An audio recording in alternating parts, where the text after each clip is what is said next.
तो नमस्कार, मैं नीमा जोशी फिर आ गई ब्लॉग लेके। दोस्तों, आज मैं आपको एक जानकारी देने को जा रही हूँ नंदा गौरा के बारे में।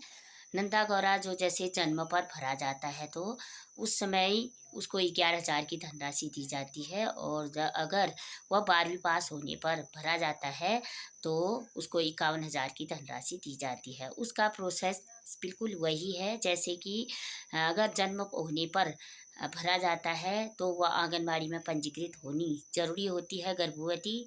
तभी वह जब अगर पंजीकृत है तभी वह अपना पंजीकरण संख्या दे सकती है। कहीं पर भी वह पंजीकृत होनी ज़रूरी है नंदा गौरा के लिए, और आंगनबाड़ी में।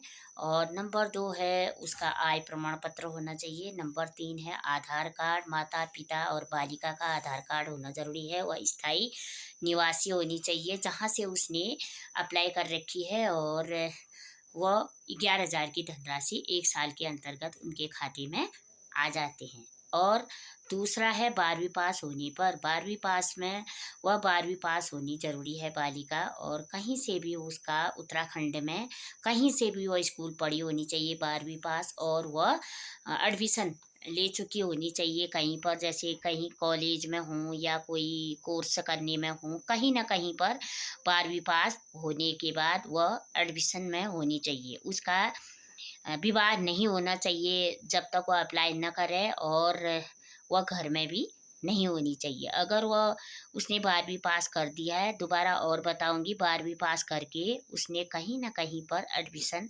लेना ज़रूरी होना चाहिए, क्योंकि अगर एडमिशन ना हो, वह 12वीं के पास घर में बैठ गई है तो इससे भी वह लाभ से वंचित रह जाएगी। इसलिए वह कॉलेज में तब भी उसने एडमिशन करना चाहिए, भले ही वह ओपन से करें, भले ही वह कहीं से भी करें। तो और उसका भी आय प्रमाण पत्र होना ज़रूरी है। एपीएल परिवार को नहीं मिलता है, और उसमें भी प्रोसेस होता है। वह अगर आय प्रमाण पत्र बनाती है तो उससे उसका नंदा गौरा फॉर्म भरा जाएगा। स्थायी निवासी होनी चाहिए, स्थायी प्रमाण पत्र होना चाहिए, माता पिता का आधार और उसका बैंक में अकाउंट होना चाहिए, माता पिता और अपना पैन कार्ड होना चाहिए, और उसी से पूरा प्रोसेस उनका लगेगा। और वहीं से वह निर्गत प्रमाण पत्र जब होता है वहाँ से प्रिंसिपल के द्वारा दिया जाएगा, और आंगनबाड़ी द्वारा प्रमाण पत्र दिया जाएगा, और उसी से वह ऑनलाइन प्रोसेस कर सकती है। और सभी लोग इस फार्म से वंचित न रहें, सभी लोग भरें। जितनी भी जो जिसके भी जितनी बालिकाएं हैं, 2 बालिकाओं तक ये लाभ दिया जाता है, और प्रथम और द्वितीय बालिका द्वारा। अगर प्रथम को मिला है, द्वितीय को नहीं दिए पाए कोई कारण से, उसके 3 पुत्रियां हैं तो तीसरे नंबर वाली को भी मिल सकता है, यानी कि 2 पुत्रियों को मिलता है। कोई भी हो, 2 बालिकाओं को मिल सकता है वह लाभ।